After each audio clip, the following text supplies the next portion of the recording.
はい、こんにちは、サモンです。今日は最近自分が好きで毎週見た韓国のネット漫画、ウェブトゥーンがありますけど、そのウェブトゥーンが終わって、その漫画を見たとか感じた感想とかいろいろについて話しようと思います。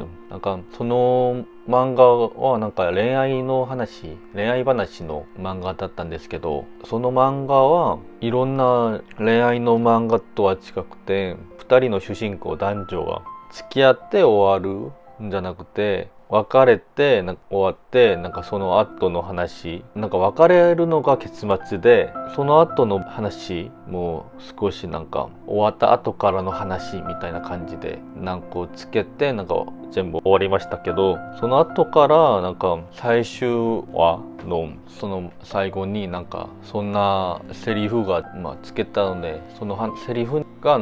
いいセリフだねって思って、その話をしようと思います。そのセリフがそしてたまには思い出にしなきゃ、一瞬よりはもっと長い時間になって願ったその時のその頃のあなたと僕、そして他の人たち、少しはワクワクして結構胸痛くてすごくドキドキだった、その話をっていうセリフがあって、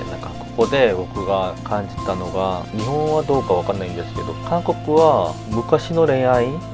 過去の恋愛の話はちょっと今の彼氏彼女にはしなきゃいけないとか、終わった話なのにそういう過去を思い出にするのがダメな感じなので、そのセリフを見た後からはなんでそれがダメだったのかなと思って、それを考えたら僕たちがする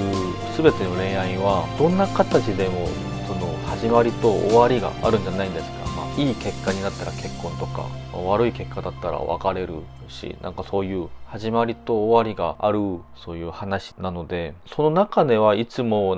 僕たちはそういう相手と一緒にいたい、長くいたいとか、そうしたいから努力する、頑張れることもあるし、その中でもっと特別な思い出を作りたいと思うこともあるし、二度とないその話、その経験、その時間を過ごすようにするんじゃないんですか。それはどこまでもその時自分が感じた、過ごしたいろんな話の中で一個になるだけだし、一個になることだし、これからのことにもどんな影響をされないことだとは思います。過去の彼女のせいで今の彼女がなんかとかじゃなくて、ただ終わった話だから。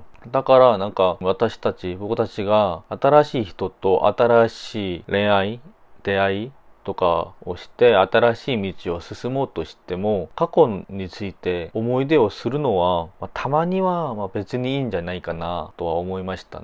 その時そうだったよねぐらい、それが悪くなって同化みたいになったらそれはダメなんですけど、終わった話で終わった経験を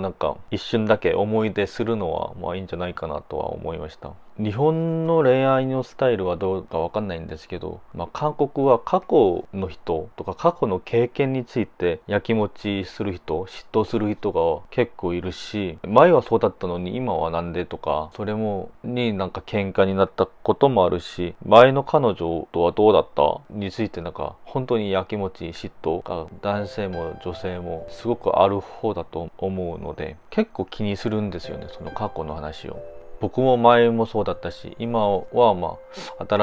今恋愛してないから、もし新しい人と恋愛したらそうなるかもしれないんですけど、でもこんなところは結局それやきもちをしても、その相手はもう過去の話だし、もう終わった話だから、その過去について少しの思い出はあるかもしれないんですけど、興味もないし、終わった話だし、もう今もし彼氏がいるとしたら、今いるその彼女とうまく進んでいるし、綺麗に今いろんな恋愛をしているんですけど、なんでその過去の思い出、変わんない過去の思い出にして気にして嫉妬してそうなるのかなは本当に意味わかんなくなりましたよね。過去について嫉妬してもそれは変われることもないし、だからなんかその過去の人のことを思い出するんじゃなくて、その時のその状況経験とかを思い出するのはちょっといいんじゃないんですかとは思いました。今日はなんかいろんな恋愛系の漫画を見た後から感じたそういう恋愛の思い出について話したんですけど、やっぱり思い出するのはするだけではいいんじゃないかな。そしてその思い出をすることについてやきもち嫉妬しなくてもいいんじゃないかなとは思って話したんですけど、皆さんどうでしたか？やっぱり恋愛っていろんな形もあるし、いろんなことがあるから、これが正解っては言えないんですけど、一応この漫画を見て感じた話をちょっと知ってみました。もしこの動画が面白かったらチャンネル登録と高評価お願いします。なら次の動画でまた会いましょう。バイバイ。